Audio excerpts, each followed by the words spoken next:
আমাদের তো চলাফেরা তো অনেক সমস্যা হয়, যেহেতু প্রচুর পানি, মানুষ চলাফেরা দেখতেছেন সবারই সমস্যা হয়।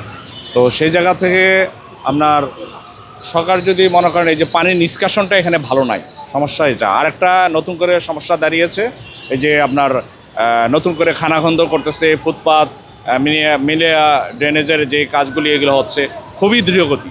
আর ধীরগতির কারণেই কিন্তু আপনার এই বর্ষা এসে গেছে, বর্ষা এখন জায়গা জায়গায় যে পানিগুলি নিষ্কাশন হয় পাস হচ্ছে, এইটা হইতে পারতেছে না, যার কারণে একটু বৃষ্টি হলে পানিটা জমে যায়। আপনারা লক্ষ্য করবেন গতকাল কয়েকদিন যাবত যে বৃষ্টি হচ্ছে, প্রচুর পানি, প্রচুর পানি। অনেক গাড়িতে তো ইঞ্জিনে পানি ঢুকে গেছে, ইঞ্জিন গাড়ি নষ্ট হয়ে গেছে এরকম। আমার নিজের গাড়িও আছে, আমি বাড়ি নেই, 2 দিন যাবত 3 দিন বাড়িতেছি না বৃষ্টির কারণেই। কারণ আজকে আমি এখানে দেখতে আসছি যে কী পরিস্থিতি, যে গাড়ি নিয়ে বারো যাবে কিনা। তো রিস্ক নিয়ে আর কি অনেকে চালায়, অনেক গাড়িতে পানি ঢুকে যায়। তো মানুষের চলাফেরা কত সমস্যা দেখতেই পারতেছেন।